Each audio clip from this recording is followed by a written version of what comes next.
Playing a jump ball is becoming a more accepted way to handle a shot when you're in difficult positions. And although it takes a lot of practice and an absolute mastery of tip position, it's a valuable aspect of advanced play. Here is the rationale behind a jump ball.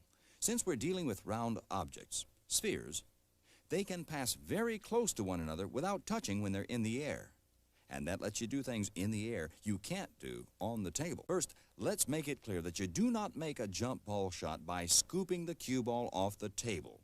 That is a miscue over the ball and is a foul. In order for it to be a legal stroke, the tip must contact the cue ball at least 1 1/8 inch above the table, above the ball's center.